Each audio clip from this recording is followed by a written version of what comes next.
हम जानकर भी नाम नहीं ले रहे हैं। स्वामी जी दिल्ली में एक ब्राह्मण देवता थे, सज्जन, कई साल पुरानी बात है।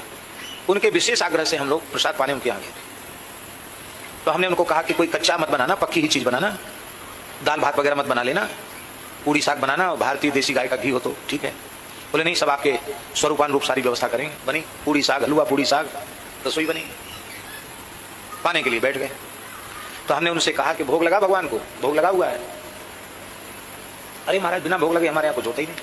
भोग लग गया, बहुत अच्छी बात, भगवत प्रसाद है। तो जब हम लोगों ने खाना शुरू कर दिया तब उनके घर का एक व्यक्ति आया और वो जूठे पत्तल में तुलसी दल उसने छोड़ना शुरू किया। तो हम तो यही समझे कि शायद गर्मी का समय है, पौधीना है, पर देखा तो पौधीना नहीं, वो तो तुलसी थी। अरे ये क्या किया, जूठे में तुमने तुलसी डाल दी, ऐसा क्यों किया? बड़ा भारी अपराध है उच्छिष्ट में तुलसी दल छोड़ना। तो वो बोले कि आप खाएंगे तभी ना तो भोग लगेगा, भोग लगेगा तो तुलसी छूटेगी। अरे मैंने कहा मनुष्य को थोड़ी भोग लगता तुलसी छोड़ करके, तुलसी दल पधराकर भगवान को भोग लगता है और भगवत प्रसाद हम लोग पाते हैं। बोले नहीं, गुरु ही भगवान होते हैं, संत ही भगवान होते हैं। भैया गुरु भगवान होते हैं, संत भगवान होते हैं, पर ऐसे भगवान नहीं होते कि उनको तुलसी छोड़ के भोग लगाया जाए, जूठे में तुलसी डाली जाए।